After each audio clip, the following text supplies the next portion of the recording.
안녕하세요. 한국 좌파들의 민낯을 낱낱이 까발리는 남자 정치구단 오양우입니다. 자, 이번 주 뉴스 중에서는 윤석열 대통령의 사우디 순방과 관련된 내용과 그 배우 이성균 씨, 그 마약과 관련된, 뭐 마약이 정치적인 내용은 아니지만 또 정치인들이 또 숟가락을 얹었어요. 그래서 한번 그 이야기를 해보려고 합니다. 자, 우선 윤석열 대통령과 김건희 여사의 사우디 순방과 관련된 정치적 뉴스가 나왔는데요. 아무래도 요즘은 이제 유가가 워낙 많이 오르다 보니까 사우디 쪽 그리고 중동의 오일머니가 좀 강세를 보이고 있는 상황이죠. 아무래도 뭐 전쟁 때문에 좀 정세가 어지러워지면 이런 원자재들이 좀 가격이 오르는 그런 경우가 많기 때문에 지금 유가가 거의 뭐 배럴당 80달러, 90달러, 막 100달러 가까이 가기도 했었는데 지금 약간 떨어져서 80달러대죠. 그리고 뭐 지금 주유소에 가면은 대략 뭐 경유가 1,700원, 뭐 휘발유는 1,800원 정도 하고, 그러니까 아주 비싼 상황이에요. 기름값이. 기름값이 비싸면 결국에는 사우디나 이런 산유국들이 돈을 많이 버니까 그 산유국들이 경제적으로 굉장히 중요한 파트너가 되기 때문에 뭐 순방을 통해서 뭐 경제적 협력을 약속을 한다던가 아니면은 뭐 투자를 유치한다던가 뭐 이런 활동을 하게 되죠. 그렇다 보니까 이번에 윤석열 대통령도 사우디에 가서 뭐 이런저런 경제 사절단들을 데리고 가서 이제 순방을 하고 오셨는데, 이제 거기서 이제 사우디의 말을 살펴보는 뭐 그런 시간이 있었나 봐요. 사우디 쪽에서도 자기들이 이제 국가적으로 관리하는 말이다. 그래서 뭐 말 이렇게 상태를 봐도 뭐털 이런 게 윤기가 막 흐르고 이런 거 봐서는 관리가 굉장히 잘 된 말 같아. 그래갖고 거기 사우디에서 이제 말을 보고 뭐 이런 사진들을 찍어서 대통령실에서 올렸더니, 이걸 보고 이제 탁현민이라는 사람이, 야, 이 사진이 이게 뭐 국가적으로 이렇게 공유를 할 만한 그런 사진이야? 이거 인스타 사진 아니냐? 그냥 개인 보관용 아니냐? 뭐 이런 식으로 좀 혹평을 했어요. 혹평을. 그래서 보면은 대통령실 공식 홈페이지에 올라온 윤석열 대통령 부부의 사우디아라비아 국빈 방문 현장 사진 가운데 영부인 김건희 전 코바나 대표의 독사진이 포함되어 있는 것을 두고 탁현민 전 청와대 의전비서관이 인스타그램용이거나 그냥 여사 개인 보관용이라고 평가했다. 그래서 이제 신장식의 뉴스 하이킥이라는 그런 라디오 프로그램에 나와서 얘기를 했는데, 뭐 진행자도 이제는 알 것 같지 않으신가요? 왜 나오는지라고 얘기를 했다. 근데 대체 이 사람들이 뭐길래 이렇게 국가적인 그런 방문에 대해서 평가질을 하느냐라고 보면, 일단 이 신장식이라는 요 라디오 프로그램 진행자는 변호사인데 정의당 노회찬 재단의 이사이자 정의당 사람이네요. 좌파죠. 좌파야 그냥. 아니 노회찬도 뭐 노회찬 정신 좋다 이거야. 뭐 정의당에서 그래도 오랫동안 그 수장으로서 정의당을 이끄신 분이니까. 근데 좀 안 좋게 가셨잖아요. 안 좋게. 뭐 물론 그 자기가 뭐 착복했다고 의혹이 드는 금액 자체가 되게 푼돈이야, 푼돈. 그때 5천만 원 정도인가 그랬어요. 근데 5천만 원에 대한 비리 수사가 시작되자 이제 극단적인 선택을 하셨었죠. 뭐 아무래도 자기가 그동안 쌓아 올린 명성이나 이런 것 때문에 좀 5천만 원도 자기의 그 흠결을 견디지 못하신 것 같기는 한데, 아무튼 정의당이 요즘에 뭐 하는 당인지 사실 모르겠어. 뭐 어쩌자는 거야, 정의당은. 뭐 무슨 의견을 말하는 건지도 모르겠는 당인데, 아무튼 그 당에 속돼 있는 분으로서 지금 정부에 뭐 호의적이진 않겠죠. 그리고 탁현민은 누구냐? 탁현민은 공연 연출가이자 공무원이라고 돼 있는데, 이제 대통령실 의전비서관, 그러니까 대통령이 뭔가 행사를 할 때 그 행사를 기획하고 이제 뭐 이런 어떻게 메시지를 전달할 것인가를 이제 행위로서 그걸 전달하는 사람이었어요. 원래 이제 뭐 신문 방송학과 교수였다고 하는데, 뭐 연출한 내용만 봐도 뭐 문재인 대통령 저서 이건 뭐 문재인하고 가까운 사람이니까 했다고 치고, 나는 꼼수다 전국토. 이딴 프로그램을 연출한 사람이 솔직히 이거는 좀 편향될 수밖에 없잖아. 그리고 뭐 MBC 파업 콘서트, 김어준 플러스. 아니 솔직히 말해서 김어준하고 일을 같이 한 사람은 정상적인 생각을 갖고 있다고 할 수가 없어. 아니 뭐 말만 하면은 다 뭐 나는 꼼수다 뭐 다 의혹 제기만 하고 근거는 없는 의혹 제기만 하는 사람을, 그 사람의 의견에 힘을 보태주는 사람은 제가 보기에는 이 사람은 좀 우리 사회에서 좀 격리가 필요하지 않을까. 그동안 의혹을 제기하고 거기에 대한 제대로 된 증거를 낸 적도 없잖아요, 사실. 뭐 아무튼 이런 일을 하는 사람이 비판을 한 거야. 그 왜 비판을 했느냐? 야, 사진을 찍었는데, 야, 포커스가 어디 맞춰져 있어, 지금? 여기 맞춰져 있네. 대통령은 이 사람인데 왜 여기 맞췄느냐? 대체 누굴 찍은 거냐? 뭐? 지금 대통령이 순방을 간 거냐? 대통령 영분이 순방을 간 거냐? 뭐 이런 비판을 하는 거예요. 그런데 이제 국민의힘 쪽에서는 사진 속의 말은 사우디 측에서 6개 먼저 만져보라고 권유한 것이고, 그 사진도 사우디 측에서 전속 사진기사가 찍어가지고 이걸 준 거다. 그런 사진을 사우디에서 준 사진이기 때문에 올린 건데 그거 갖다 시비 걸면 어쩌냐라고 반박을 한 거죠. 그리고 양국 정상만 참석하는 자리에 상대국 정상의 배우자까지 동행할 수 있도록 하고 역사적인 말까지 만져보게 한 게 사우디 측의 특별한 배려다. 이게 왜냐면은 사우디가 그 이슬람 국가인데, 보통 이슬람 국가, 특히나 이 사우디 같은 그 정통파, 이제 우리가 보통은 이제 뭐 수니파, 시아파 이렇게 나누잖아요. 이게 수니파가 이제 완전 완전 보수적인 그런 이슬람이라고 보면 되는데, 그쪽에서는 막 여자들 막 히잡 쓰고 막 그 활동하는 걸 막 막잖아. 그리고 뭐 아시는 분들은 아실 텐데, 일반적인 여성이 사우디에 여행을 가기가 굉장히 어려워요. 단독으로는 아마 불가능할 거야. 만약에 뭐 남편이 거기 주재원으로 가니까 같이 가야 합니다라고 하면은 허가가 날 텐데, 그냥 여성 단독으로 사우디에 입국하는 거는 굉장히 어려운 일이에요. 그러다 보니까 사우디에서도 이제 어떻게 보면 영부인도 여성이니까 여성이 이렇게 국가에서 관리하는 말까지 직접 쓰다듬고 사진까지 찍을 수 있게 한 것이 이거는 사우디의 배려다. 그렇기 때문에 올린 거다라고 한 거죠. 그리고 또 이제 문재인 정부 때 이야기를 안 할 수가 없는데 저는 이제 이런 이야기들도 한번 이제 특집으로 다뤄볼까 하는데 이 사진만 봐도 이 사진 대체 누구 찍은 거야? 김정숙 여사가 문재인보다 앞에 서서 손까지 흔들고 있잖아. 이 주인공 누가 봐도 김정숙 여사가 주인공 아닌가? 이런 사진 찍을 수 있는 거야. 이게 그 사진이라는 게 순간 찰나를 포착하는 거잖아. 이게 잠깐 튀어나와서 사진을 찍은 건지 아니면은 진짜 이렇게 앞으로 나와서 그건 영상을 통해 해봐야 되겠지만 사진이라는 게 순간 찰나를 찍기 때문에 포커스가 여기 맞을 수도 있고 저기 맞을 수도 있는 거 아니야. 그 사진이라는 게 그런 거잖아. 이거 지금 여기서는 김건희 여사가 주인공인 것처럼 찍었지만 일단은 주인공이면 어때? 영부인도 어떻게 보면 국빈 방문을 같이 한 건데 주인공이면 어떠냐는 게 첫 번째고 그리고 사진을 그러면 카메라가 포커스 맞추는 게 어렵나? 포커스 요즘에 반셔터 누르면은 한 0.5초 안에 포커스가 바뀌잖아요. 그러면 여기다가 포커스를 다시 맞추면 그냥 여기 포커스가 맞는 거야. 그게 대단한 일은 아니야. 사진 여기에 포커스가 맞춰졌다는 게 내가 보기에는 대단한 일이 아니거든. 이것도 마찬가지로 이거 누가 주인공이냐고 이렇게 얘기하면 또 어떡할 거야. 그리고 혼자 찍혔어. 혼자 이렇게 타지마을에서 찍은 이 사진도 이거 그럼 문제는 여기 따라가지도 않았었는데 이거 문제 엄청 많은 거네.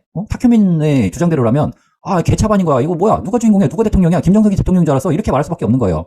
그리고 타지마을에서 이렇게 사진 찍는 게 상당히 어렵습니다. 이거는 제가 나중에 김정숙 여사의 해외 순방 거기에 대해서 한번 비판을 해볼 건데 그때 한번 다시 다뤄보기로 할게요. 그리고 그 다음 뉴스로는 이선균 마약 의혹이 있어요. 근데 이선균이 왜 제가 그 뉴스 내용으로 뽑았느냐. 이제 이선균 마약은 하든 말든 사실 상관이 없어. 배우 하나가 마약해가지고 사라지든 말든 우리 인생에 크게 영향을 미치진 않으니까. 근데 이걸 갖고 이 민주당의 안민석 의원이 대체 이 마약 사건을 뭘 덮기 위해서 지금 터트린 것이냐. 지금 의도는 그거죠. 윤석열 대통령의 지지도가 막 떨어지고 있는 이 와중에 대체 왜 마약 사안을 지금 이렇게 대대적으로 터트리는 것이냐라고 의혹을 제기한 거예요. 대체 국민의힘은 뭘 덮고 싶은 것이냐, 정부는 뭘 덮고 싶은 거냐 이런 거죠. 그래서 연예인 마약 수사 누군가의 기획일 수도 이게 누군가가 누구겠어? 더불어민주당의 상대편이 국민의힘 또는 윤석열 대통령의 그 청와대에서 기획한 것이 아니냐라고 이제 인터뷰를 한 거고 거기에 대해서 한동훈 장관은 저 정도면 병이다 이런 얘기를 한 거예요.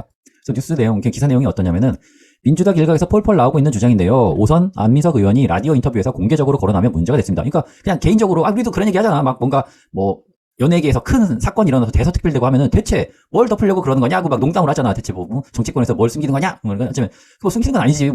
연예계 기사 같은 거는 사실 클릭을 유도하기 위해서 기자들이 좀 자극적으로 쓰는 경우가 상당히 많잖아. 기사들 보면은 클릭을 유도하는 게 눈에 보여요.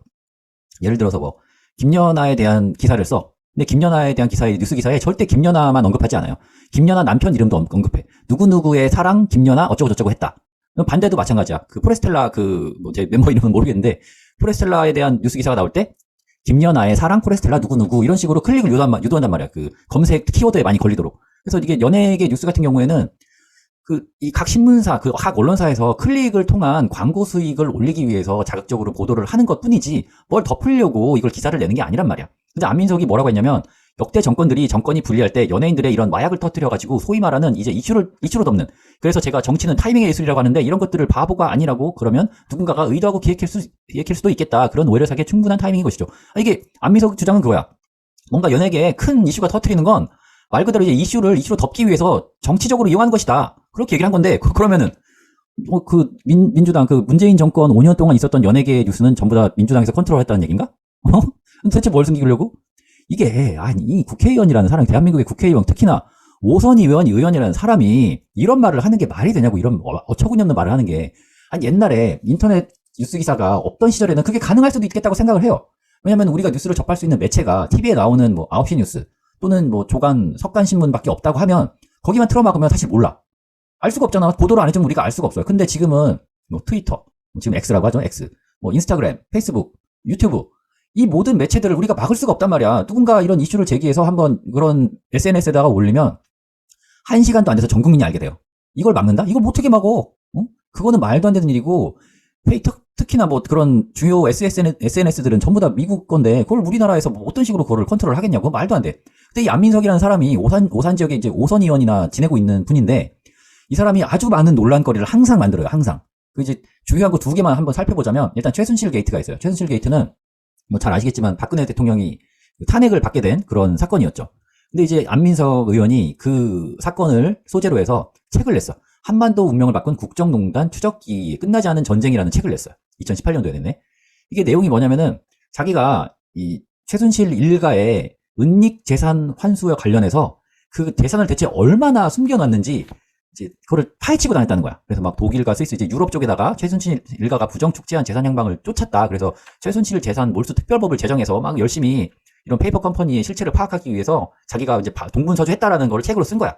그래서 그때 당시 안민석 의원의 주장이 뭐였냐면 최순실의 재산은 한 300조 된다. 300조면은 우리나라 1년 예산이 내가 알기로는 한 400조 정도 되는 걸로 알거든.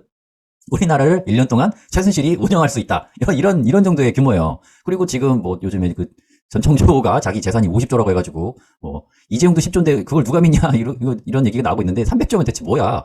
300조면은 이게 이자를 1%만 받아도 1년에 3조거든요. 근데 300조 갖고 있는 사람이 말 한마리 받자고 그런 짓을 했겠나 하는 생각이 들죠. 아무튼 그때 당시에는 방송에서 어떻게 말했냐면 이거 너무 좀 단순한 질문일지 모르겠는데요. 그렇다면 안민석 의원이 지금까지 파악한 최순실의 은닉 재산은 대략 어느 정도나 된다고 추정하십니까? 라고 물어보니까 안민석이 뭐라고 했냐면 단언하기 어렵지만 박정희 전 대통령의 통치자금 규모가 당시 한 8조 9천억 그러니까 한 19조 정도 됐는데 지금 돈으로는 300조가 될 것이다. 그래서 그 정도를 최순실 일가 재산의 시작점 정도로 판단할 수 있겠다라고 인터뷰를 실제로 했어요. 그러니까 일반적인 사람들이 이 인터뷰를 들었다면 일단은 당시 규모로도 일단 9조 정도의 재산을 빼돌렸을 것이고 그리고 그게 뭐 1970년대 그때 이야기니까 거기서부터 지금 50년이 지난 시점이니까 지금 가치로는 한 300조 정도는 돼 있지 않을까? 뭔가 부동산에 투자했으면 부동산 가격도 올랐을 것이고 하니까. 이 얘기를 들었다면 누구나 최순실 재산이 300조나 돼? 그거 다 뺏어야 되는 거 아니야? 이런 생각을 할 수밖에 없다는 거죠. 그런데 이제 와서는 안민석이 뭐라고 했냐면 자기는 300조라고 말한 적이 없다. 300조쯤 될 거라고는 내가 말했지만 단언컨대 300조라고 말하는 거 적은 없다고 지금 한 발 뺀 거죠. 그리고 실제로는 한 200억 정도로 최순실 일가의 재산을 추정을 하고 있습니다. 그러니까 안민석은 뭔가 좀 자극적으로 야 최순실이 300조나 되는 재산을 빼돌렸어. 그거 우리가 환수해야 되고 그 재산을 축적하는데 도움을 줬던 박근혜를 탄핵해야 돼. 약간 이런 취지로 좀 언론 선동을 한 거죠. 선동. 지금은 거짓으로 밝혀졌지만 근데 거기에 대해서 자기는 그런 말 한 적이 없다라고 발뺌을 하고 있는 게 바로 안민석입니다. 그리고 안민석의 가장 큰 이슈 논란거리라고 한다면 윤지호 논란이 될 겁니다. 윤지호 논란. 여기 보시면은 윤지호가 가운데 있고 여기 안민석 의원이 바로 옆에 있죠. 그리고 권미혁, 남인순, 이종걸, 이하경, 정춘숙, 바른미래당의 김수민, 민주평화당의 최경환, 정의당의 추혜선 의원 등과 함께 윤지호가 함께하는 의원 모임을 만들어서 이런 짓거리를 하고 있었어요. 뭐 초청 간담회, 뭐 방패막이가 되겠다. 그 윤지호 논란이 뭔지 잘 모르시는 분들이 있을까봐 잠깐 설명드리자면 예전에 장자연이라고 하는 배우가 있었는데 이 장자연 배우가 무명배우야, 무명배우. 그러니까 연예계가 좀 막 로비도 많고 성접대도 많고 막 이렇다고 하잖아요. 그러니까 자기가 무명 배우니까 어떻게 해서든 방송에 나가기 위해서 이제 소속사에서 접대 자리에 부르는 걸 마다할 수가 없었다. 그래서 그 접대 자리에 불려가서 접대를 하다가 너무 이제 그게 자기가 인간 이하로서의 그런 모멸감을 느끼고 자살을 한 사건이 있었죠. 그래서 그 당시에는 이제 조선일보와 관련해서 접대를 하다가 그렇게 문제가 됐다라고 하고 이제 자살을 해버리는 바람에 수사가 잘 이루어지지는 않았어요. 그런데 갑자기 윤지호라는 여자가 나타나서 자기가 장자연하고 굉장히 가까웠던 사이인데 이 윤지호라는 사람이 자기가 다 들었다. 응? 내가 이 권력자들한테 장자연이 농락당하고 자살하는 과정을 자기가 옆에서 다 들었다. 그래서 자기가 이제서야 용기를 내서 이렇게 나오게 되었다라고 했고 거기에 낚인 요 의원들이 장자연 조선일보 때문에 자살한 그분을 우리가 이제는 진실을 밝혀야 됩니다라고 하면서 이제 조선일보가 아무래도 조중동의 이제 우파의 그 매체라고 생각을 하기 때문에 공격을 하기 위해서 안민석과 좌파 민주당 정의당 의원들이 뭉친 거죠. 그래서 이렇게 국정감사에도 나왔어. 국정감사에도 이 윤지호가 여기 정치인들하고 국정감사에 나와서 장자연 사건에 대한 증언을 한 거야. 근데 이거 보면 옷이 똑같으니까 이게 같은 날이라는 걸 알 수가 있죠. 이 자리에서 이제 이런 표정을 하고 있었는데 밖에서 말이야. 사람이 만약에 내가 진짜 그 장자연의 친구야. 장자연의 친구고 친구의 죽음에 대해서 증언을 하기 위해서 왔다고 치자고. 그럼 이런 표정이 나올 수 있을까? 너무 해맑지 않아? 이거는 좀 뭔가 소풍 나온 그 초등학생, 중학생, 여중생 같은 그런 얼굴을 하고 있거든요. 너무 신나는 얼굴이야. 친구가 죽었다는 내용을 어떻게 죽었다는 내용을 밝히기 위해서 나온 사람이 맞냐라는 그런 의구심이 들기에 충분한 얼굴이죠. 그래서 이거 갖다가 막 책도 출판하고 그리고 또 이 활동하는데 조선일보에 또 정부 로비를 받은 사람들의 공격을 막아내기 위해서 후원금이 필요하다 막 해가지고 책 팔아서 돈 벌고 후원금도 모집하고 했으나 결국에는 그게 거짓으로 밝혀졌고 윤지호는 캐나다로 도망을 갔어요. 도망을 갔어. 이게 뭐냐고. 이 도망갈 사람을 이 국회의원이란 특히나 5선이나 했다는 국회의원이 자기가 이 사람에 대한 검증을 제대로 하지도 않고 여기 이 국감장에까지 끌고 나온 거야 얘를. 이거 진짜 너무 이건 해외 토픽에 나와서 좀 웃음거리가 될 만한 사건이에요. 그래서 결국에는 윤지호는 어떻게 됐냐. 캐나다에 도착해서 야 내 가족과 친구는 협박하지 마. 난 잘못한 게 없어. 라고 이렇게 아주 여유롭게 사진도 올리고 그런 식으로 기사 쓴 거 충분히 책임지시라고 엄포를 놨다. 이어 윤 씨는 앞으로 해외 언론과 인터뷰할 거고 유엔과 접촉할 거고 CNN과 접촉할 거다라고 밝혔다. 그러니까 자기는 이제 한국 언론은 못 믿겠다. 나는 이제 해외 매체하고만 얘기를 할 거다. 나한테 더 이상 신경 쓰지 마라. 나랑 뭐 나를 찾지 마라 이렇게 된 거죠. 그리고 뭐 잡아갈 수 있으면 잡아가 하고 막 캐나다에서 파티하는 모습도 올리고 막 그랬단 말이지. 그럼 안민석은 그 이후에 이거에 대한 사건에 대해서 뭐 언급을 한 게 있느냐? 전혀 없어요. 전혀 없어. 그냥 끝이야. 내가 언제 약간 이런 태도야. 나 윤지호 모르는데? 약간 이런 태도죠. 안민석은 이 윤지호가 대국민 사기극을 한 거에 대해서 아무런 사과도 하지 않고 해명도 하지 않고 있어요. 그냥 없던 일인 것처럼 언급 자체를 안 해. 그리고 좌파 의원들 누구 하나 윤지호 사건에 대한 사과 이런 걸 하지 않고 다 모르세요. 이게 좌파 특징이란 말이야. 좌파 특징. 일단은 자기들이 공격을 할 수 있을 것 같으면 그 카드를 손에 쥐어. 카드를 까. 카드가 뻥한 거에 들켰잖아. 그러면은 거기에 대해서 부끄러움 한 점 없이 그 카드를 슬며시 테이블 바닥으로 내려버려. 그리고 잠잠해질 때까지 기다리는 거야. 잠잠해질만 하면 다른 이슈가 터지지. 그 이슈가 뭐야? 뭔가 다른 이슈가 계속 터지니까 뭐 계속 터지잖아. 안민석이 아까 말한 그대로야, 그대로. 응? 대체 마약 사건을 왜 터뜨리느냐? 이슈를 이슈로 덮는다. 근데 이거는 뭐 이슈를 이슈로 덮는 게 아니라 이 세상 살아가는 이치가 그래. 지금도 뭐 남현이랑 전청조의 이슈가 뭐 포털 사이트를 지배하고 있잖아요. 그러면 뭐 거기 댓글에도 보면은 다 그래. 대체 뭘 덮으려고 남현이랑 전청조 얘기만 하냐? 이런 사기꾼 얘기 더 이상 듣고 싶지 않다. 이런 댓글을 쓰는데 댓글 쓰나 마나 한 1주, 2주 있으면은 쑥 들어갈 거야. 쑥 들어가. 뭐 다른 일이 또 터진다고. 지드래곤 마약도 조사해서 뭐 이제 출석하는 내용 나오고 뭐 이제 마약 검사해가지고 양성이냐 음성이냐 나오면 그게 더 큰 이슈가 될 거고 그것도 한 1, 2주 지나면 또 사그라들면서 새로운 이슈가 나올 거라고. 그러니까 자판원들은 그거야. 얘는 잘 알아. 안민석 지가 스스로 말한 것처럼 언론의 생리 그리고 이제 대중들의 생리를 너무 잘 알아. 자기가 무슨 개지랄을 떨어가지고 헛소리를 하든 한 달, 두 달만 자기가 그냥 입 닫고 있으면은 다 잊어버려. 다 까먹는다고. 사과하지 않는 게 오히려 자기한테 이득이야. 사과하잖아? 그러면 사과했던 이력이 남아. 사과했던 이력이 남으면 그 뒤에 자기가 그냥 그거 갖다 사과한 걸로 까이는 거야. 너 이렇게 해서 이러한 적이 있잖아. 라고 인정해버린 꼴이 돼버리니까 사과를 안 하는 거야. 사과를 하면 지는 거니까. 그러니까 이 좌파들이 그래요. 부끄러움이 없어, 부끄러움이.